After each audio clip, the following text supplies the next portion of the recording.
नमस्कार, भुसावळ स्टारमध्ये तुम्हाला सर्वांचं खूप मनापासून स्वागत आहे। तर फ्रेंड्स, याच्या अगोदरचा व्हिडिओ तुम्ही पाहिला नसेल तर खाली त्रिकोणावरती टच करा आणि तो व्हिडिओ नक्की पहा, म्हणजेच तुम्हाला कळेल की हा व्हिडिओ मी एवढा उशिरा का टाकलेला आहे। सकाळची कामे वगैरे आवरून झाली आणि जेवण वगैरे सर्वांचं झालं, तर त्यानंतर मग मल्हारच्या आतून आज निघायचं होतं त्यांच्या घरी, पण मी म्हटलं की जाण्याच्या आधी मला काहीतरी हवं आहे तुमच्याकडून। तर म्हटलं काय, तर आज आम्हाला बेसनचे लाडू बनवून द्या।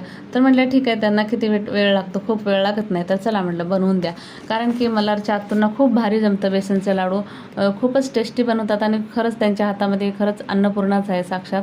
तर म्हटलं चला, थोडाच वेळ लागतो म्हटल्यावर आपलं काय जाते, आपण फक्त व्हिडिओ काढायचं काम करायचं। आणि ताई आणि मल्हारच्या तो छान असं लाडू वळत होत्या त्या दोघी, आणि खूप छान असे लाडू वगैरे झाले। आणि त्यानंतर बघा इथे मल्हारची मस्ती चालू होती की कोणाला आहेर करायचं असेल की म्हणतो की तोच बसतो, मीच बसणार आहे आणि मलाच करा असं बोलतो। त्याला चढवल्यानंतरच दुसऱ्याला चढवायचं असतं आहेर, असं त्याचं म्हणणं असतं।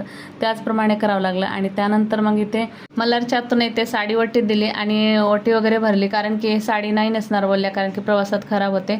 तर ठीक आहे म्हटलं। आणि त्यानंतर इथे नमस्कार वगैरे केला आणि मी सुद्धा इथे हळदी कुंकू लावलं आणि नमस्कार करत होते। पण मला ननंदबाईने इतका मोठा आशीर्वाद दिला की सांगायलाच नको, खूप कॉमेडी असते आमची, एनी टाईम कॉमेडी असते।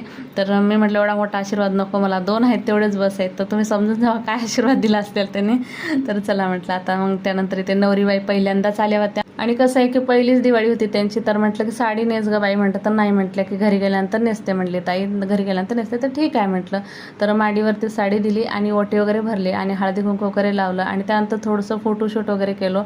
आणि त्यानंतर बघा ते मल्हारला काय त्याच्या आतूला जाऊ देऊ असं वाटतच नव्हतं, खूप किस करत होता। आणि मल्हारची किस बघून इथे कृष्णवी सुद्धा किस करायला लागली आत्याला, कारण की कृष्णवी त्या आतू आल्यापासून आतूच्या जवळ गेली नव्हती, कारण खूप लपून लपून बसते, एकाच बेडरूममध्ये बसणार, नाहीतर तिच्या मम्मीच्या पाठी लपून बसणार, अशी करत असते।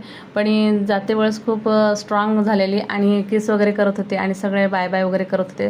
पण मल्हारला काही कोणाला जाऊ देऊ असं वाटत नव्हतं आणि त्यांना सुद्धा जाऊ वाटत नव्हतं, कारण की मल्हार कृष्णवी आमच्या घरात असल्यामुळे खूप मस्ती वाटते आणि दिवस कधी जातो हेच कळत नाही। कोणीही पाहुणे आले की म्हणतात की मल्हार कृष्णवी किती मस्ती करतात ना, दिवस कधी जातो कळतच नाही आणि खूप एन्जॉय वाटतं, घर भरून वाटतं लहान मुलांनी। आणि बघा इथे मल्हार किती धावत जात होता, कारण की त्याला आता रडायला येत होतं, कारण की आधी शांत बसतो पण कोणी गेल्यानंतर रडायला लागतो, मला घेऊन गेले नाहीत म्हणून। त्याला खूप हौस होती, कारण अण्णाकडे जायची, आतू अण्णाकडे चालले असं म्हटल्यानंतर त्याला अण्णाकडे जायचं होतं, म्हणजेच माझ्या माहेरी। आणि तो नंतर रडायला लागला होता खूपच घरी आल्यानंतर। चला, आजचा व्हिडिओ कसा वाटला कमेंटमध्ये सांगा। Bye bye, thank you.